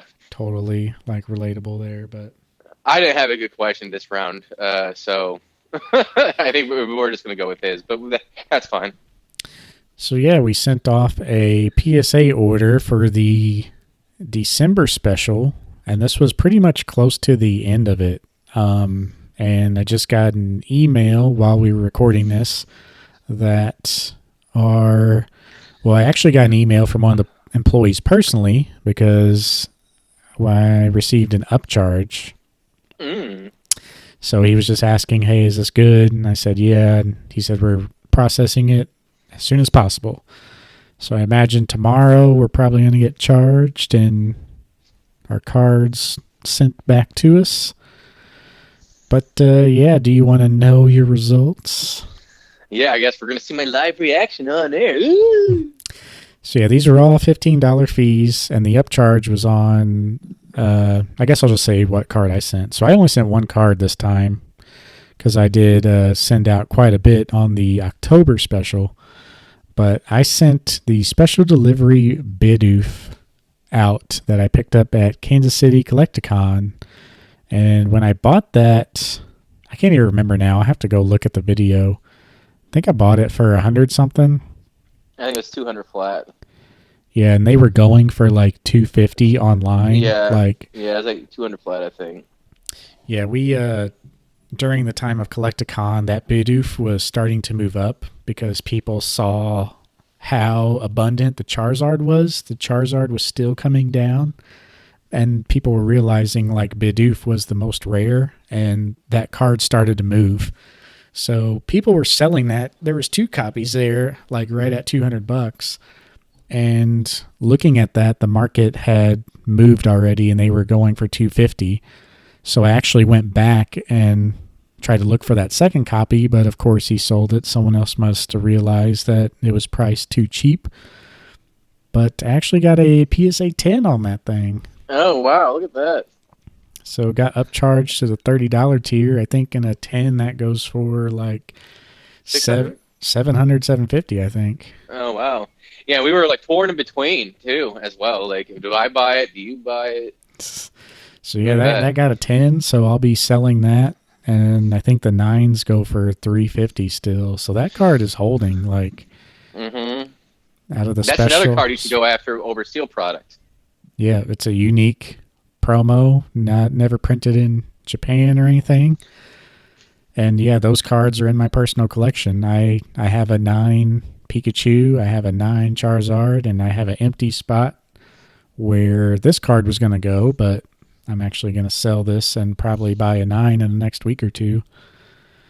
I've already saved the search on my eBay and I'll try to snag one for an auction because that's one where there's still enough available. Like there's 2 auctions right now, which that's not a lot, but they're still out there. I could buy one right now for 350, but I think you can get it a little cheaper. Like 275, 280 seems to be what the auctions are ending at. So maybe I'll throw out a couple offers, but yeah, let's take a look at your cards. You sent in 12 cards. 12. I forgot that it was. I thought you sent more than one, so it was 12 times 15, which is like what, 180, something like that. But yeah. Yeah, and then the shipping was like 35 though. That was coming back shipping. Plus we sent Okay. it there pretty quick because I think we paid for insurance or something too. Yeah. So it was like almost 30 something both ways for shipping. Jesus.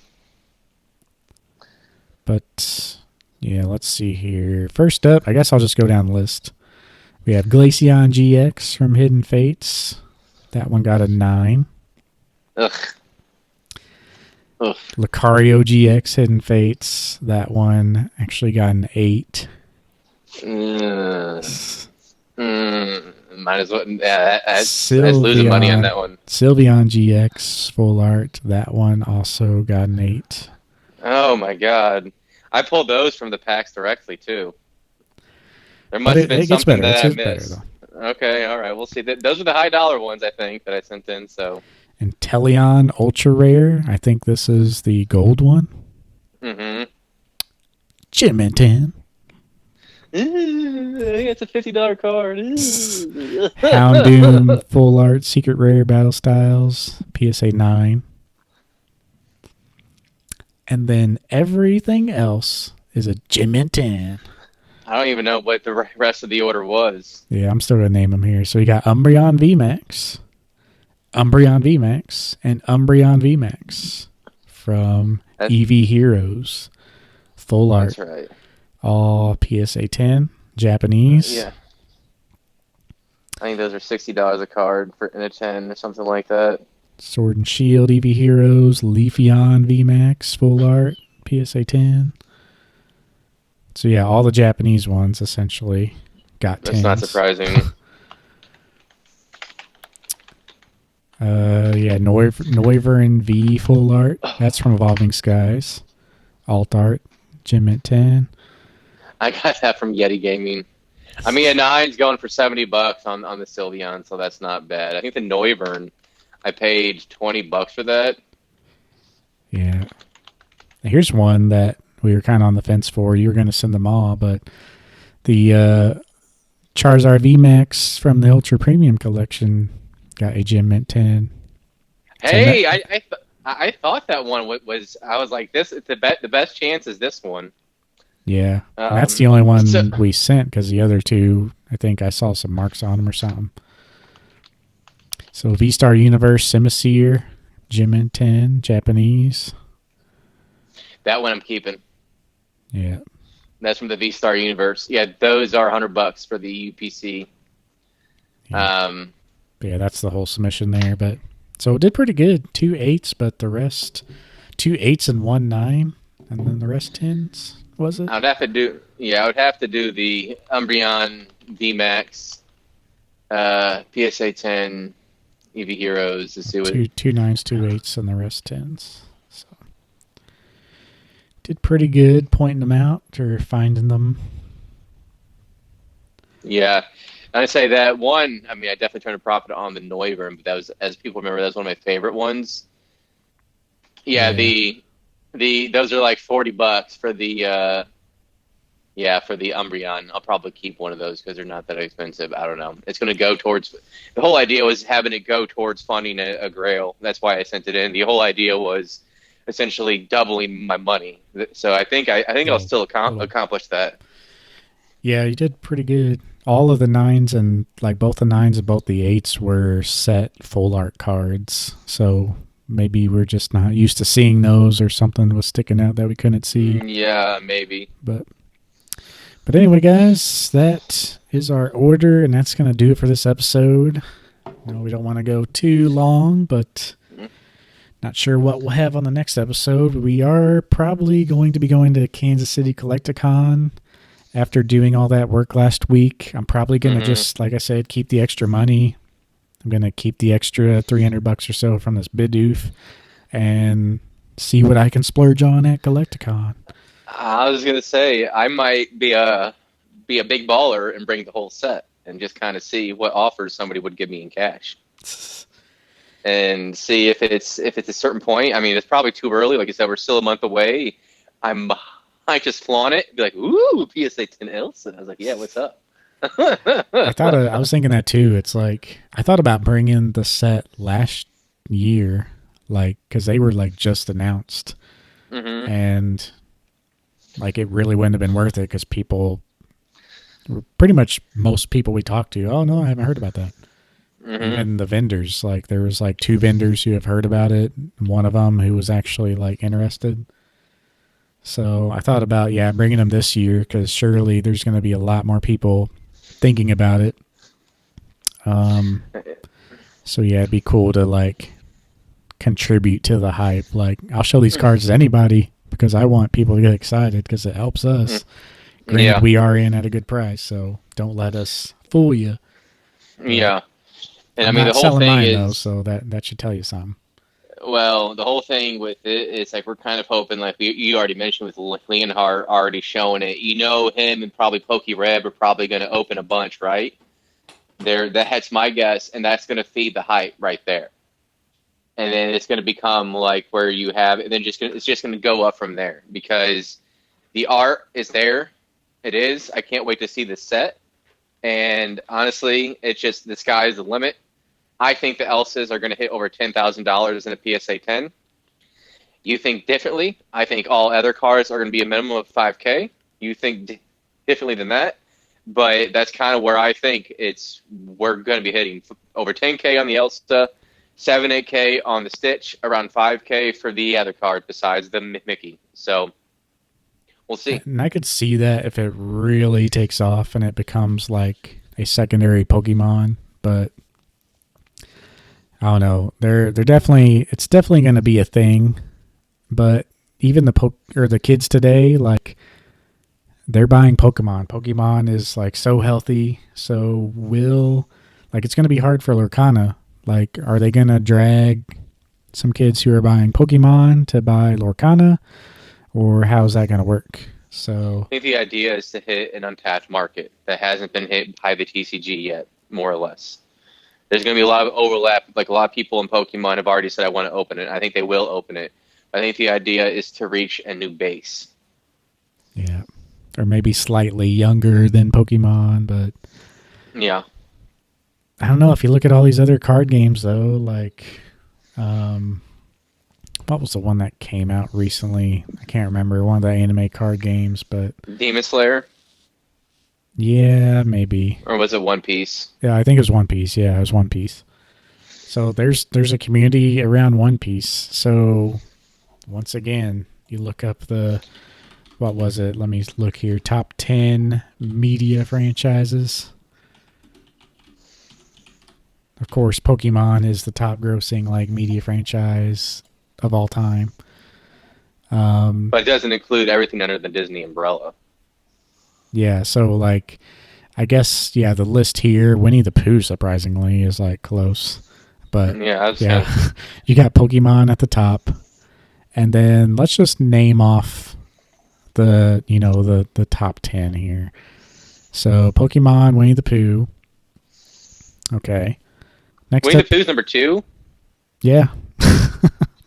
For some reason, which they didn't used to be, so something must have happened. But I don't know if I believe that. let's see. Owner, Walt Disney Company. Okay. Yeah. Number 3, Mickey Mouse and Friends. Owner, Walt Disney Company. Number 4, Star Wars. Owner, Lucasfilm, who is owned by Walt Disney Company. Next up, Disney Princesses, Walt Disney Company.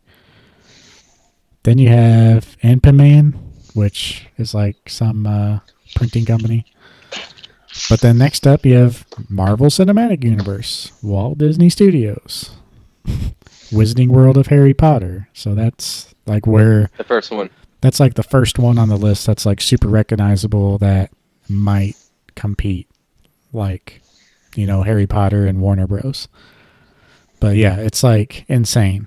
Like Disney is legit bigger than Pokemon if you add up everything. It's just crazy that each one of these is on this list under Pokemon, but each one of these is its own entity under Walt Disney. And that's what Lorcana's going to be. So potential's there. Like, I don't think it's going to be bigger than Pokemon, but they're organizing events. They want to work with local game stores. This is essentially like a family-friendly, Disney-fied Magic the Gathering. Like, if you take Magic the Gathering when it was still in its glory days, LGSs having tournaments and stuff like that, that's what they're trying to be. And so whereas Pokemon is going to have the collectability and Magic always had the playability, Magic is kind of a mature game. So this is going to be the playability side of, the younger crowd. Where Pokemon, like, yeah, you can play it. Most people collect it. Like, I think they're going for the playability focus of the younger crowd because that's kind of a void. I mean, you have Pokemon, but I'm not really up on how many people actually play it. But Well, I was going to say what I've seen, again, this is anecdotal, but what I've seen is you have people that aren't really into any sort of TCG or being like, we got to play this, we got to play this, we got to play this. So it's not just tapping kids. See, the beautiful thing about Disney is it encompasses 4 to 5 generations of people that have watched it all the way back to the 1930s. So you have to wonder how many generations are going to be involved. It's going to be truly a family affair, whereas Pokemon is more like a millennial focus. I mean, it hits several generations, right? With Go and stuff like that. You have older people playing it, but the older people that can share it with their kids. Like, oh, I know this is magnificent, Grandparents can share it with their kids and understand, and it's going to be probably simple enough to where the grandparents can play with their kids. That's the thing. It's going to hit untapped markets that Pokemon has been able to reach thus far. And it's Disney's breadth and reach overall is larger than Pokemon. yeah, there's like a whole YouTube section, like just like Pokemon. You think PokeTubing or Pokemon YouTube is big.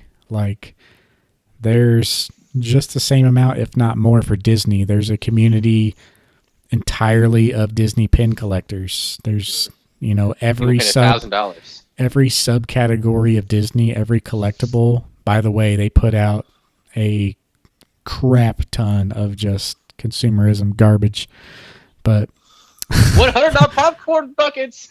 yeah, like uncommon it was kind of person. sad seeing the D23 videos, and no offense if you're one of these people, but like the grown people who are like 40 years old, like, oh my god, I want this. It's like a jacket with like a Disney patch on it, and it's like $200 jacket. It's like Jesus To Christ. be fair, Pokemon fans aren't much better. Like the Squish pillows or like the Gengar watches. I mean, they're it's already building for this. That just the buying power isn't there like it is with Disney.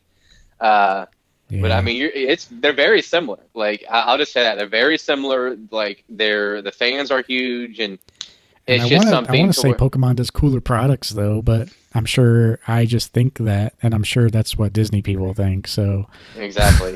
yeah, But this it's is just weird. like whenever we were looking at the Disney Lorcana cards, so the Cinderella mouses, there was a whole pen collection that was hitting $1,000 on the secondary market, and people were paying that. Now it was probably $20, $50 a person, and they're making all this money. People literally have businesses around this shit. Yeah, Like you think scalpers are bad? just like Pokemon. You think scalpers are bad with in Pokemon? You should see what it's like with Disney. I mean, it's pretty bad. So, I mean, it's already there, and we'll just see. I mean, I plan on selling everything. If it hits a certain hype, I plan on selling everything besides the Elsa. If I can't get my hands on in Heather Elsa, and I'll just, I'll probably get between 20 and 30,000 selling the other cards. Is kind of what I'm predicting, and just keep the Elsa and sit on it, and hopefully it'll become an early retirement option. Honestly. I I'm searching up D23 pins. And yeah, they had a lot of those like D23 Expo limited edition. Pretty much anything you can think of, they had D23 limited edition. Every pin they were selling was limited edition, even though they had hundreds and hundreds of them. So yeah, it's just insane. But yeah, people make a living just going to these events and reselling stuff. So kind of makes me want to go just to freaking buy up whatever and sell it. I mean, that Disney Lorcana with the Mickey Mouse, I have that and the other one stashed away with my stuff, but those are already $50 on auction. I mean, those are going to be a couple $100 when it hits if it hits a certain time. I can almost guarantee you that even those pins, because What's whatever that? What pins are they? the Mickey Mouse Disney Lorcana pin. Oh yeah. There's another pin that just says Lorcana that I think was staff members, and it's like $100. Mm-hmm. Like I kind of want to get that because that's the only thing that I'm missing from, the initial D23 release is like that pin. So it'd be cool just to Yeah. have the entire set. Because here's the thing, like I'm excited for Lorcana, but I'm probably not gonna be buying and hoarding the booster boxes. Like if I buy anything else, which I probably plan on it, like I'll probably buy more of these promos. So that's another thing. People are going to do what they're doing in Pokemon now. They're going to hoard these boxes. That's already people's plan in the Discord, and I But was it's like, like, why hold hoard up, those bros. boxes? Just buy more promos. There's 900 of them. Like, just buy Yeah. more promos. And I But can almost guarantee you they're not going to do for first edition. That's everybody's theory. We don't know officially yet, but if they want a smooth release, they don't do first edition. The last thing they want is people buying all the boxes, like camping out, buying up all the boxes, and then it can't get into kids' hands. That's the last thing they want. It makes sense to have a metric shit ton printed, go unlimited, and if you want to do first edition, maybe do future sets or just do special promos. That's what they should do, like truly exclusive promos. yeah. And But the only other event coming up is Gen Con that they are attending. And yep, in July, I think. I did see one of the guys for Lorcana comment in the Discord that they can't say if there's going to be any special promos or not. But I guarantee there will be. yeah, if there is, like, I think I'll be satisfied with having every item that was released before the real release and then Yeah. just kind of leave it at that. But I think by yeah, then those are going to be too expensive. So it just depends on what it is. But I mean, Lorcana is the type of thing that I'd actually collect and potentially play. So, whereas Yeah. Pokemon is just collecting. Because Disney is obviously like we all grew up with Disney. Like for a lot of us, going to see The Lion King is probably one of the first memories. Honestly, Yeah, it would be cool to have like a maybe a set of the first chapter, like a complete binder set and like collect sets. hmm That'd be really fun, like to collect something like when you're able to collect and mature to like start from the beginning and just buy everything that comes forward. Because you know, if you get into Pokemon now, there's so much stuff that you have to buy and get caught up on. But hmm like, if you want to collect Lorcana, you have a chance to like start when it's brand new and build binders and stuff. But and if there's like a ton of product and like people are really getting hype, I might buy a booster box if you can still get them for $100 and open one. I think But that well, I think they're gonna be a little more expensive than that. I think 120 is kind of what people were thinking. 120 for like 24 packs. yeah, I think that's what people are thinking. It's going to be priced at. yep, interesting So, stuff. But we better wrap it up, guys. Thanks yep, for joining us. This is another long one, but yes, it is. yep, We'll see you next time, y'all. yep. Peace.